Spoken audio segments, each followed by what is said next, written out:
Hello friends, GK गुरु जी अड्डा के YouTube platform पे मैं शैलेश आप सभी का हार्दिक स्वागत करता हूं।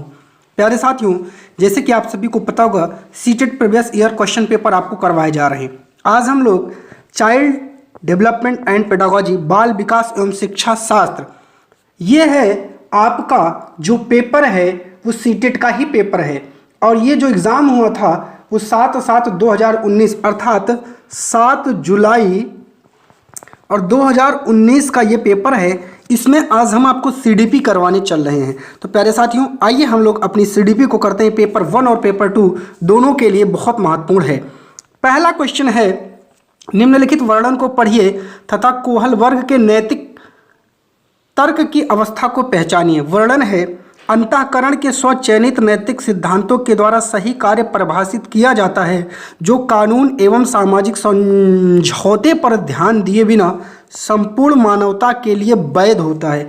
यहाँ संपूर्ण मानवता की बात के लिए कहा है कि जो वैध है, तो यांत्रिक उद्देश्य अभिविन्यास हो ही नहीं सकता है, सामाजिक अनुबंधन हो ही नहीं सकता है, सामाजिक क्रम व्यवस्था होगा नहीं, सार्वभौम नैतिक सिद्धांत अभिविन्यास इसका राइट जवाब है।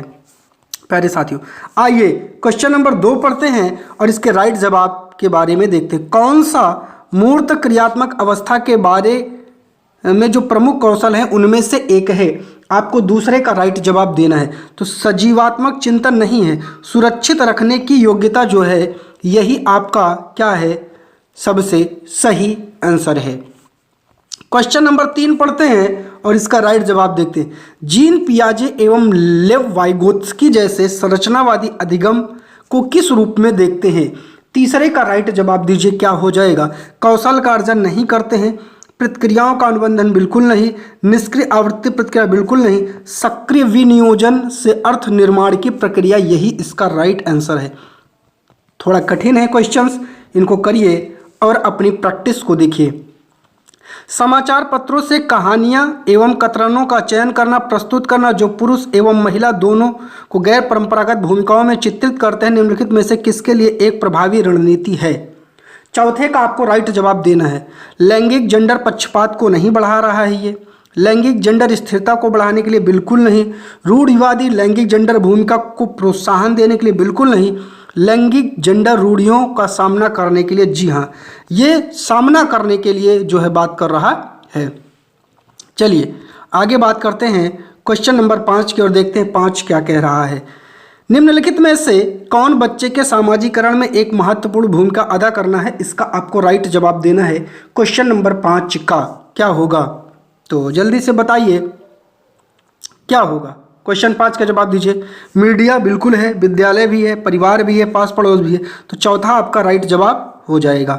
आइए, हार्वर्ड गार्डनर के बहुबुद्धि सिद्धांत के अनुसार निम्नलिखित विशेषताओं से युक्त एक व्यक्ति की बुद्धि को किस प्रकार से वर्गीकृत किया जा सकता है? विशेषता है, दूसरों की मनोदशा, स्वभाव, प्रेरणा तथा अभिप्राय को उचित तरीके से पता लगाने में या प्रतिक्रिया करने की जो योग्यता है वो क्या है? प्रकृतिवादी नहीं है, अंतर्वैयक्तिक नहीं है, वो अंतर्वैयक्तिक है, इंटरपर्सनल होता है। ठीक है, इंट्रा और इंटर दो होता है, तो ये इंटरपर्सनल है, इंट्रा नहीं है। चलिए क्वेश्चन नंबर 7 को पहले पढ़ते हैं और फिर इसके जो है आंसर पर हम लोग चर्चा करते हैं।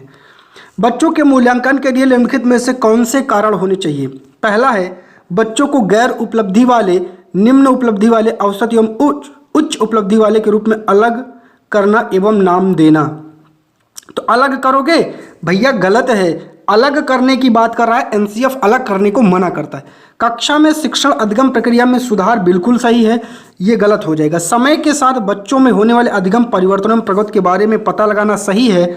बच्चों की क्षमताओं, संभावनाओं, सख्त पक्षों एवं चुनौतीपूर्ण पक्षों के बारे में माता पिता के साथ चर्चा करना भी सही है। तो देखिए, पहला कहा नहीं है, तो तीसरे में 2, 3, 4 सही है, यही आपका राइट जवाब हो जाएगा। अब चौथा आपको देखने की जरूरत ही नहीं पड़ेगी।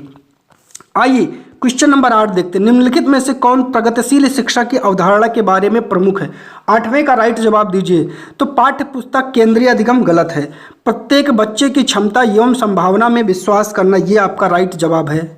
आगे आपको पढ़ना ही नहीं है बाबू। चलिए क्वेश्चन नंबर 9 पढ़ते हैं और देखते हैं इसका राइट जवाब क्या है। विकास में व्यक्तिगत विभिन्नता को समझने के लिए क्या महत्वपूर्ण है? 9वें का जवाब दीजिए। वंशानुगत विशेषताओं पर विचार करना जो प्रत्येक व्यक्ति को जीवन में विशेष शुरुआत देती है, गलत है। पर्यावरणिक कारकों पर विचार करना है, बिल्कुल नहीं करना है। शरीर एवं दिमाग की परिपक्वन, इस पर कोई मतलब नहीं है, गलत है। आगे कह रहा है वंशागत विशेषताओं के साथ पर्यावरणिक कारकों एवं उनकी पारस्परिक क्रिया पर विचार करना, यही आपका राइट जवाब हो जाएगा 9वें का चौथा। चलिए 10वें नंबर पर आते हैं। निम्नलिखित में से कौन सा विकास का सिद्धांत नहीं है? नहीं शब्द को गौर करिएगा। व्यक्ति अलग अलग गति से विकास करते, विकास का सिद्धांत जो है इसके बारे में जो है आपको मतलब ये है, तो ये उत्तर गलत हो जाएगा।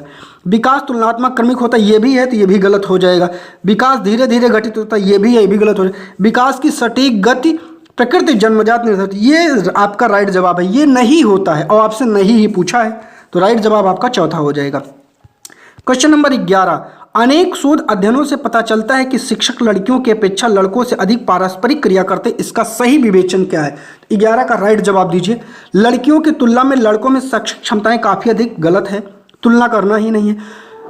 लड़कियों की तुलना में लड़कों को अधिक अवधान की आवश्यकता, ये भी गलत है। यह शिक्षण में लिंग पक्षपात का एक उदाहरण है, बिल्कुल यही आपका राइट जवाब हो जाएगा क्वेश्चन नंबर 11 का 3। 12 पर आते हैं। एक समस्या को मूल एवं अपसारी समाधानों के साथ करने की योग्यता निम्नलिखित में से किसकी एक प्राथमिक विशेषता है? 12 का राइट जवाब दीजिए। अहम केंद्रित बच्चों की, गलत है। क्षतिग्रस्त बच्चों की, गलत है। सृजनात्मक बच्चों की, बस यही आपका राइट जवाब हो जाएगा, सृजनात्मक बच्चे। क्वेश्चन नंबर 13 क्या कर रहा है? दृश्य रूप से बाधित अर्थात जो देख नहीं पाते हैं विद्यार्थियों के साथ कार्य करते समय एक शिक्षक को किस प्रकार के अनुदेशन अनुकूलन करने चाहिए? 13 का राइट जवाब देना है। स्पष्ट रूप से बोलना तथा छूकर महसूस करने वाली सामग्रियों का अधिक मात्रा में प्रयोग, बिल्कुल जो बच्चा बोल नहीं सकता, ब्रेल लिपि इसीलिए आई है, ब्रेल लिपि का प्रयोग ऐसे ही बच्चों के लिए किया जाता है। अब आगे आपको पढ़ने की जरूरत ही नहीं है। चलिए क्वेश्चन नंबर 14 देख लेते हैं। सहयोगात्मक अधिगम एवं हम उम्र साथियों के द्वारा शिक्षण का एक समावेशी कक्षा में जो है किस प्रकार से उपयोग करना चाहिए? 14 का राइट जवाब दीजिए। सक्रिय रूप से आगे बढ़ाना चाहिए, ये तो सही है। हतोत्साहित करने कह रहा, गलत है। कभी कभी, गलत है। प्रयोग नहीं, गलत है। पहला ही आपका राइट जवाब हो जाएगा, शुड बी एक्टिवली प्रमोटेड, यही राइट जवाब हो जाएगा। 15 के बारे में देखते हैं कि निम्नलिखित में से कौन सा समावेशी कक्षा में सबसे अधिक महत्वपूर्ण है? तो 15 का राइट जवाब क्या होगा? एक रूप निर्देश, गलत है। मानकीकृत परीक्षण, गलत है। प्रतियोगी अधिगम को बढ़ाओ, गलत। विशिष्ट शिक्षा योजना बनाना है, यही आपका राइट जवाब है। क्वेश्चन नंबर 6 पढ़िए, देखते हैं। अधिगमकर्ताओं एवं उनकी प्राथमिक विशेषताओं के मिलान युग्मों में निम्नलिखित में से कौन सा सही है? 16 पढ़ते हैं और देखते हैं इसका जवाब। श्रव्य क्षतिग्रस्त अधिगमकर्ता दृश्य सूचनाओं को समझ नहीं पाते, गलत है। पठन अक्षमता अधिगमकर्ता धारा प्रवाह पढ़ने एवं लिखने में सही है, ये तो सही है। सृजनात्मक अधिगमकर्ता अति सक्रिय कार्य को पूरा करने में धीमे, गलत है। और अवधान कमी अधिगमकर्ता उच्च परिणाम, ये भी गलत। तो राइट जवाब आपका 2 वाला ही हो जाएगा। चलिए 17 नंबर पर आते हैं, देखते हैं 17 नंबर क्या कह रहा है। पहले प्रश्न को पढ़ते हैं, फिर राइट जवाब पे चलेंगे। निम्नलिखित में से कौन सा अधिगम के सार्थक सरलीकरण के रूप में परिणित नहीं होता है? नहीं शब्द आया है, तो पहले से विद्यमान ज्ञान से नए ज्ञान को जोड़ना, ये सही है, तो गलत हो जाएगा। दोहराने स्मरण, बस यही राइट जवाब है, बाकी आपके सब सही होंगे तो ये सब गलत हो जाएंगे। रटवाना नहीं है, यही आपका राइट जवाब हो जाएगा। क्वेश्चन नंबर 18 थोड़ा सा बड़ा है, देखते हैं आ जाता है तो हम लोग इसको करने का प्रयास करते हैं। थोड़ा सा कट जा रहा है क्वेश्चन, तो 4 नंबर को बाद में पढ़ेंगे, हो सकता है 4 नंबर पढ़ना ही ना पड़े। देखते हैं निम्नलिखित में से कौन सा एक संरचनात्मक परिवेश के साथ अनुकूलन नहीं हो सकता है? फिर नहीं पूछा है 18 में आपका।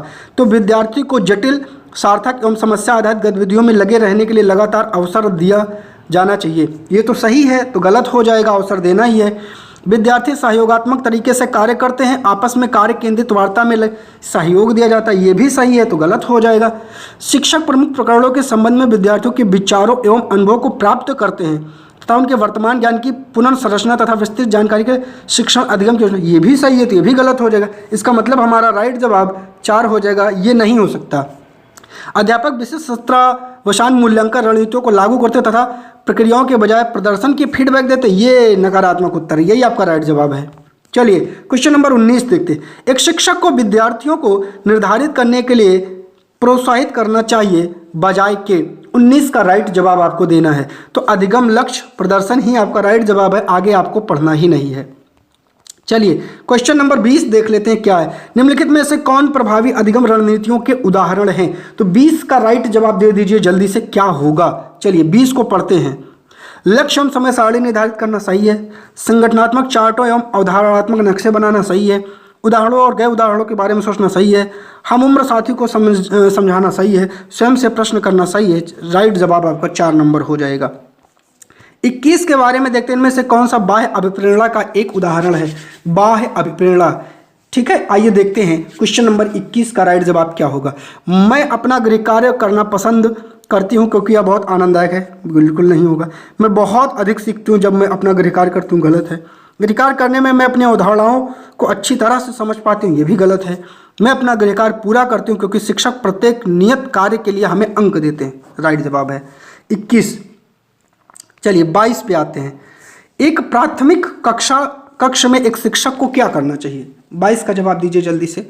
केवल उदाहरण देना चाहिए। केवल शब्द आ गया गैर है, केवल आ गया गैर है। उदाहरण और गैर उदाहरण दोनों देने चाहिए, सही है। नहीं देना चाहिए, गलत है। राइट जवाब आपका 3 हो जाएगा। केवल शब्द आपका निगेटिव होता है तो केवल आपको काटना है। निम्नलिखित रणनीतियों में से कौन सी बच्चों में अर्थ निर्माण को बढ़ावा देगी? 23 का राइट जवाब जल्दी से दीजिए। तो क्या होगा? अन्वेषण और परिचर्चा सही है। सूचनाओं का संरक्षण, दंडात्मक संसाधनों का प्रयोग, एक रूप और मानकीकृत परीक्षण, ये दोनों गलत हो जाएंगे। चलिए क्वेश्चन नंबर 24 पर आते हैं और देखते हैं अगला क्वेश्चन क्या कह रहा है। बच्चों की गलतियां एवं भ्रांत धारणाएं क्या होती हैं? तो शिक्षण अधिगम प्रक्रिया में एक महत्वपूर्ण कदम सही है। रुकावट विघ्न गलत है। अनदेखी करना चाहिए गलत है। निम्न स्तर ये गलत होता है। आइए आगे चलते हैं 25 नंबर पे और देखते हैं 25 का राइट जवाब क्या होता है। चलिए जल्दी से। संरचनात्मक ढांचे में बच्चे को किस रूप में देखा जाता है? तो 25 का जवाब दीजिए क्या होगा? लघु वयस्क के रूप में जो सभी पक्षों जैसे आकार, संज्ञान, संवेग में वयस्क की तुलना में कम है। गलत है। अगला है कोरी पटिया या खाली स्लेट जिसके जीवन को अनुभव के द्वारा पूर्ण रूप से आकार दिया जाता है। तो 25 का क्या ये राइट जवाब है? ये गलत है। एक निष्क्रिय प्राणी, अरे निष्क्रिय कहाँ होगा भैया, बच्चा सक्रिय होता है। एक समस्या समाधान करने वाला तथा वैज्ञानिक अन्वेषक के रूप में, यही आपका सही आंसर हो जाएगा। 26 के बारे में क्या है? अपनी कक्षा में सहयोगात्मक अधिगम का प्रयोग करते समय एक शिक्षक की भूमिका किस प्रकार होती है? 26 का जल्दी से राइट जवाब दीजिए। एक मूक दर्शक होना गलत है। कक्षा को छोड़ देना, छोड़ना नहीं है बाबू, सहयोगात्मक होना तथा प्रत्येक समूह की निगरानी करना, यही आपका राइट जवाब हो जाएगा। चलिए क्वेश्चन नंबर 26 हो गया। 27 पर देखते हैं राइट जवाब क्या होगा। निम्नलिखित कथनों में से कौन सा विकास एवं अधिगम के बीच संबंध को सही तरीके से सूचित करता है? 27 का राइट जवाब आपको जल्दी से देना है। तो विकास अधिगम से संबंधित नहीं, बिल्कुल गलत है, संबंधित है। अधिगम विकास का ध्यान किए बिना घटित होता है, ये भी गलत है। अधिगम की दर विकास की दर से काफ़ी अधिक होती है, ये भी गलत है।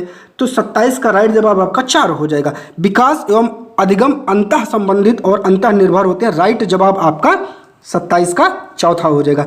28 को देखते हैं।